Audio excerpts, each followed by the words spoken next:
তো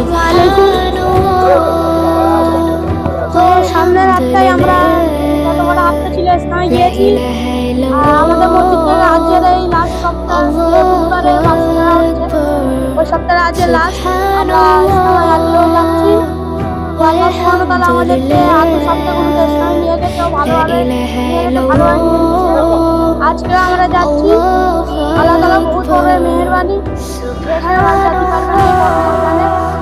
আল্লাহ মুসলমানের উপর কবুল করেছে বলে এত বড় ইজতেমা আমাদের বাংলার মধ্যে হতে চলেছে। আল্লাহ সুবহানাহু ওয়া তাআলা মুসলমানকে এত ভালোবাসে কিন্তু আমরা আল্লাহকে চিনি নি।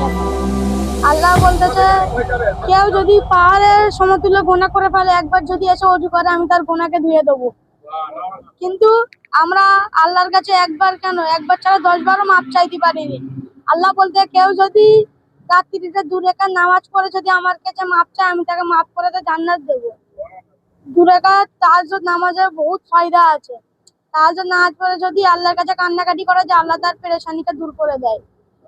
আল্লাহ আমাদেরকে এই ইসলাম ময়দানে নিয়ে যাচ্ছে। সবাই ভাই এমন কাজ করবো যেন কারোর ক্ষতিও না হয়ে যায়, কারোর বড়াইও না হয়ে যায়। সবাই, কেউ যদি ক্ষতি করতে যায় তাকে সামনে নেবো আর নিজের ইজ্জতকে নিজে বাঁচিয়ে চলবো। ইজতেমা বহুত বড় মাঠ, আল্লাহ তাআলা কবুল করেছে বলে হচ্ছে। ইজতেমাকে ক্ষতি করলে কেউ ছেড়ে দেবে না ভাই। এই কথা রয়ে যাবে যে কি ইজতেমাকে অন্যায় করেছে। আমরা এত জনে যাচ্ছি, যদি একটা অন্যায় করে আসি কি ভাই, ওই কথাটা রয়ে যাবে।